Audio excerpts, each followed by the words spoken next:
Lauren Boebert se sentó con un periodista de Colorado Public Radio llamado Ryan Warner para lo que debería haber sido una entrevista normal. Y escuchen esto.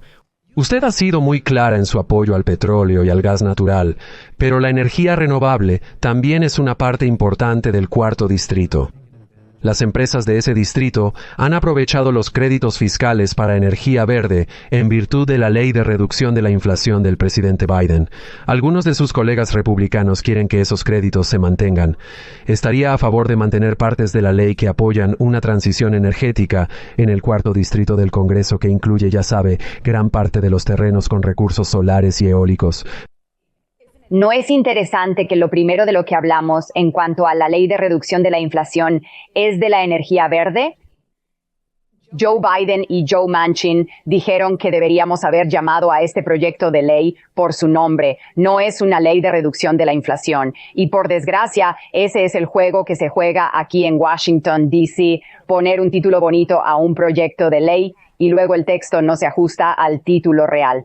Porque hay más de 350 mil millones de dólares en este proyecto de ley de reducción de inflación que se destinan a subvencionar las energías renovables, que son extremadamente poco fiables, y no ha hecho nada para reducir la inflación. De hecho, la inflación ha estado bajando. O expandido la inflación con el precio de 1.2 billones de dólares.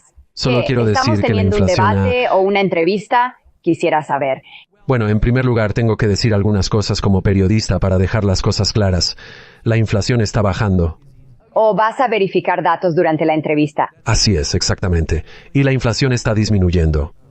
De acuerdo, esto es adorable. Así que recomiendo que vayan a su King Soopers local o al mercado de su ciudad y pregunten a los compradores si acaso la inflación ha bajado cuando están comprando una docena de huevos por $10. O cuando tratan de comprar filetes para su familia y tienen que dejarlo porque el precio en la etiqueta resulta ser tan alto, y luego buscan la carne de cerdo y sigue muy alta, y luego buscan el pollo y todavía se están diciendo, bueno, supongo que ni modo. Los precios han aumentado y es la inflación y es el gasto imprudente en Washington, D.C. que contribuye a eso. Cancelar las buenas políticas energéticas de nuestra nación y depender de tiranos y de nuestros adversarios para obtener petróleo y gas, en lugar de producir la energía más limpia del mundo aquí mismo en Estados Unidos y crear esos empleos bien remunerados. Los habitantes de Colorado están en pobreza por las regulaciones, por culpa de estos extremistas del Green New Deal que abogan por subvencionar la energía eólica y solar en lugar de dejar que el mercado decida qué energía es más eficiente, más asequible y más fiable. Primero, fíjate en que no puedes soportar el hecho de que se la haya confrontado con información real mientras ella intentaba ofuscar los hechos. Estos republicanos MAGA han decidido que tienen tanto derecho a su propia versión de la verdad que si alguien se atreve a reconocer la realidad objetiva, tendrán un colapso en tiempo real. Porque Dios les libre de enfrentarse a los hechos, de ser confrontados al diseminar su desinformación. Ahora, en cuanto a lo que dijo, notarán de entrada que se queja de que la ley de reducción de la inflación se llama justo ley de reducción de la inflación, sugiriendo que su nombre da la impresión de que la inflación bajaría. Dice que el texto no concuerda con el título real, que podría tener cierto peso si la inflación repuntara o fuera un infierno, incluso si el nivel de inflación se mantuviera. Pero en 2022, cuando se promulgó la ley, la inflación era del 9%, y ahora la tasa de inflación es del 2.5%, la más baja desde febrero de 2021. Así que si tu argumento es que esos demócratas engañosos nos engañaron cuando se trataba de la inflación, quizá Boebert debería mirar muy bien la data, pero veamos por qué está tan enfadada con la ley de reducción de la inflación, porque subvenciona las energías renovables, y ahí radica el problema para los republicanos. Lauren Boebert, como el resto de su partido, se vende a la industria del petróleo y el gas. Ha recibido casi $250,000 de empresas petroleras y de gas durante su breve mandato en el Congreso. Y aquí se puede ver hasta qué punto otros republicanos también son propiedad de la misma industria. Y piensen en sus comentarios sobre el espeluznante nuevo Acuerdo Verde en el contexto de su lealtad al petróleo y al gas, que ha sido subvencionado más que la energía limpia. Según el senador Whitehouse, en lo que respecta a los combustibles fósiles, se calcula que suponen una subvención anual de $5.4 billones en todo el mundo. En Estados Unidos son $646 mil millones cada año. Aparentemente, el socialismo para la energía fósil está bien.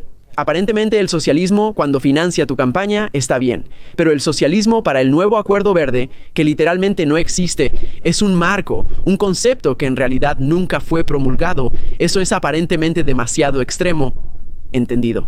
Boebert dice que la inflación no está disminuyendo porque los precios de los alimentos son altos, pero el hecho de que varios productos alimenticios sean caros no significa que la inflación no esté disminuyendo. El índice de precios al consumo no deja de ser válido porque el filete sea caro. Pero quiero admitir que los precios son altos, porque lo son. Ahora, los precios de los alimentos se mantienen estables o siguen subiendo, aunque más lentamente, pero la razón por la que los precios de alimentos no están bajando es porque no tenemos deflación. Y no tenemos deflación porque la deflación se asocia normalmente a una economía en contracción y hasta a una recesión.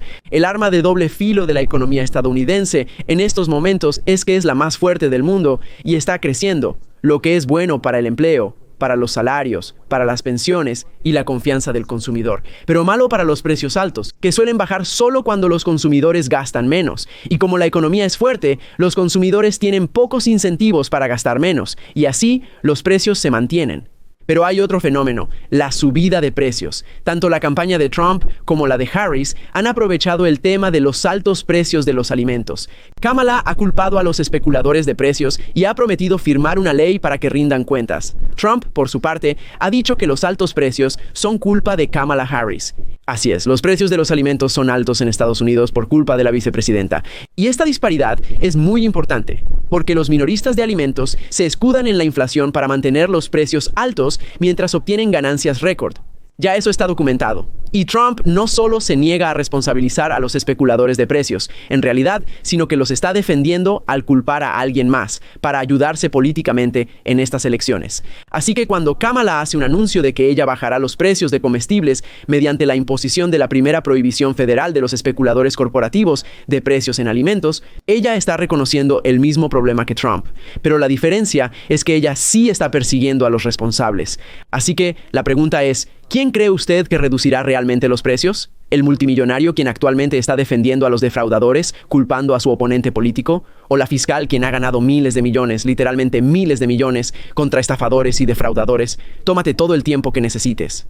De hecho, el estado mental de Trump es tan evidente que la republicana Nikki Haley, su propia embajadora ante la ONU, lo denunció. Anoche Trump estaba en un mitin y no dejaba de mencionarme varias veces sobre por qué yo no tomé las medidas de seguridad durante los disturbios del Capitolio durante enero 6.